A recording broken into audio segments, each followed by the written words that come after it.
چند سردار جو تھے نا، یہ حضرت عمر کے سامنے بیٹھے تھے، اکرمہ بن ابی جہل۔ تو اصحاب صفہ آئے تو حضرت عمر نے کہا بھائی ذرا آپ پیچھے ہو جاؤ، ان کو آگے بٹھا لیا۔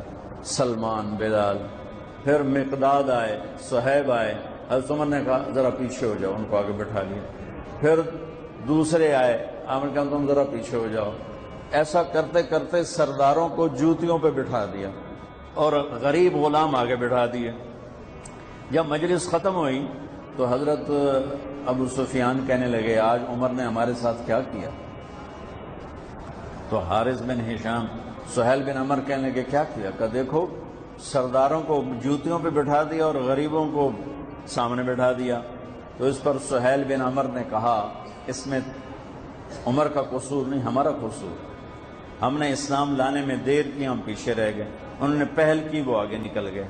تو اب ایک دم، حالانکہ یہ بالکل فتح مکہ پہ ایمان لائیں، ان کو نبی کی صحبت کے چند دن ملے ہیں، لیکن ایک ماحول بنا ہوا تھا، اس ماحول کو میں بتا رہا ہوں۔ یہ آپس میں کہنے لگے چلو دنیا کی تو خیر ہے، پیچھے رہ گئے، اگر آخرت میں پیچھے رہ گئے پھر کیا ہوگا؟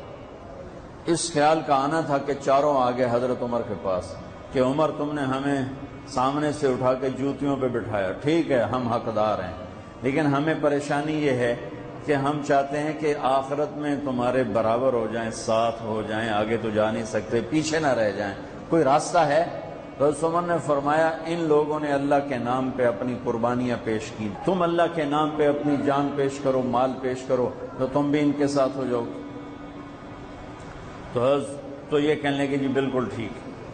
تو یہ سارے قریش کے سردار مکے آئے اور مکے سے بمع خاندانوں کے انہوں نے ہجرت کی، 400 بڑے سردار انہوں نے مکہ چھوڑا۔ جب یہ مکے سے نکلے تو سارا مکہ رو رو کے برا حال کر رہا تھا۔ تو حارث بن ہشام رضی اللہ تعالیٰ عنہ، یہ ابو جہل کے بھائی ہیں، ابو جہل کے بھائی ہیں، حکم بن ہشام اس کے یہ بھائی ہیں حارث، یہ کھڑے ہو کر انہوں نے چھوٹی سی تقریر کی، فرمایا کہ دیکھو میرے بھائیوں، اللہ کے نبی نے دعوت دی، ہم پیچھے رہ گئے، ہمارے غلام آگے چلے گئے، اور اتنا آگے گئے ہیں کہ اگر یہ مکے کے پہاڑ سونا بن جائیں اور میں سارے خرچ کر دوں تو ان کے ایک دن کا اجر میں نہیں پا سکتا۔ میں چاہتا ہوں کہ ہم اپنی جانوں کا نذرانہ پیش کر کے ہم ان کے ساتھ ہو جائیں۔ یہ قافلہ جب ملک شام پہنچا تو یرموک کی جنگ سر پہ آ چکی تھی۔ یرموک کی جنگ میں رومن امپائر ٹوٹی اور اس کا فیصلہ ہوا اور ان کو شکست ہوئی۔ اس میں 3 لاکھ کا لشکر تھا رومن امپائر کا، اور صحابہ کا لشکر تھا 30,000، تو 10 گنا بڑا لشکر تھا۔ تو 9 دن یہ جنگ چلتی رہی کہ یہ لوگ وہاں پہنچے۔ تو ایک دن ایسا ہوا کہ لڑتے لڑتے صحابہ کے قدم اکھڑ گئے اور اہل ایمان دبتے دبتے دبتے اپنے خیموں تک پہنچ کر رومی ان پر چڑھ کے آ رہے تھے، چڑھتے آ رہے تھے، اور ان کے حوصلے پست ہو رہے تھے کہ حضرت اکرمہ بن ابی جہل انہوں نے ایک دم اپنے سر سے لوہے کی ٹوپی کو اتار کے پھینک دی اور اپنی زرہ بھی اتار دی اور اپنی تلوار کی نیام کو بھی توڑ کے پھینک دیا، اور ہاتھ بلند کر کے کہ کوئی ہے میرے ہاتھ پر بیعت کرے موت کی کہ یا اللہ اس ایمان والوں کو فتح دے گا یا ہماری قبریں یہاں بن جائیں گی۔ تو خالد ابن ولید اور اکرمہ بن ابی جہل قریبی رشتہ دار ہیں، تو خالد ابن ولید نے حضرت اکرمہ کا ہاتھ پکڑ لیا، کہا کہ نہیں میں تمہیں ایسا نہیں کرنے دوں گا، ہمیں تیری ابھی ضرورت ہے۔ تو انہیں ایسے ہاتھ جھٹکے سے چھڑا کر کہا الیک عنی، الیک عنی کا ویسے ترجمہ تو ہے دفع ہو جا، الیک عنی دفع ہو جا۔ وہ آپس میں رشتہ دار بھی ہیں، صحابہ بھی ہیں، یہ کہہ سکتے ہیں، تو میں صرف ان کی لفظ کا ترجمہ کر رہا ہوں، الیک عنی دفع ہو جا، خالد پیچھے ہٹ جا، با ادب ترجمہ خالد پیچھے ہٹ جا۔ کہ کیوں؟ کہ میں اور میرا باپ ساری زندگی اللہ کے نبی کی دشمنی کی اور ان کے خلاف لڑتے لڑتے لڑتے زندگی گزار دی، آج اس داغ کو دھونے کا دن آیا ہے، آج میں اپنی جان دینا چاہتا ہوں تاکہ میرے دامن پر جو اللہ کے نبی کے ساتھ جنگ کے دھبے ہیں ان کو میں دھو دوں، لہذا میں تیری بات نہیں سنوں گا۔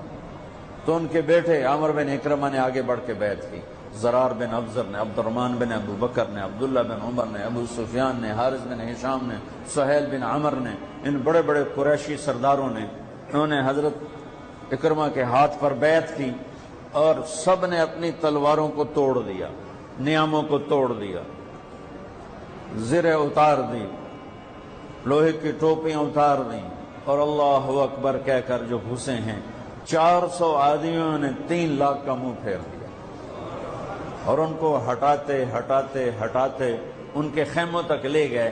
لیکن اس سفر میں ان 400 میں چند ہی بچے، باقی سب شہید ہو گئے۔ اور جب رومیوں کے قدم اکھڑ گئے تو حضرت خالد ابن ولید بھاگے، گھوڑے کو دوڑایا اور پیچھے کی طرف آئے کہ وہ دیکھ رہے تھے کہ اکرمہ بھی گر رہا ہے، عمر بھی گر رہا ہے اور فلاں بھی گر رہا ہے، فلاں بھی گر رہا ہے۔ تو یہ جلدی سے بھاگ کے پیچھے آئے تو دیکھا تو ان کے بیٹے تو ختم ہو چکے تھے اور اکرمہ کے تھوڑے سانس چل رہے تھے، تو انہوں نے بیٹے کو یہاں رکھا، اکرمہ کے بیٹے عمر کو، اور حضرت اکرمہ ابو جہل کے بیٹے کا سر اپنی گود میں لے کر تھوڑا پانی منہ میں ٹپکایا نا، تو انہوں نے اسے آنکھیں کھولی، کہا کون ہو؟ کہا میں خالد ہوں۔ کہا لمن الدبرہ، کیا فیصلہ ہوا؟ تو خالد نے کہا مبارک ہو، اللہ نے ایمان والوں کو فتح دی۔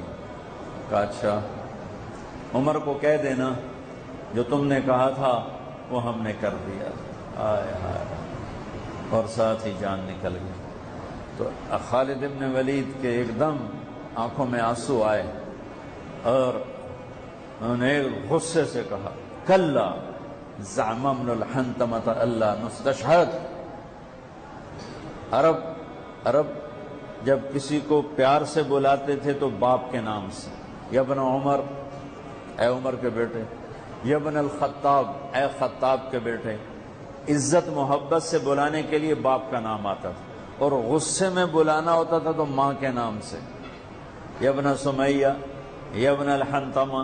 یہ ان کی ثقافت تھی کہ غصے میں بلانا ہے تو ماں کے نام کے ساتھ، عزت محبت میں بلانا ہے تو باپ کے نام کے ساتھ۔ یہاں خالد ابن ولید کو عمر پہ غصہ چڑھا ہوا ہے، کلا زعم ابن الحنتمۃ اللہ نستشہد۔ اب خطاب کا بیٹا عمر بن خطاب، یہ نہیں کہا خطاب کا بیٹا، حضرت عمر کی ماں کا نام لے کر کہا کہ اب حنتمہ کا بیٹا یہ نہیں کہہ سکتا کہ ہم نے اللہ کے نام پر اپنی جانوں کا نذرانہ پیش نہیں کیا۔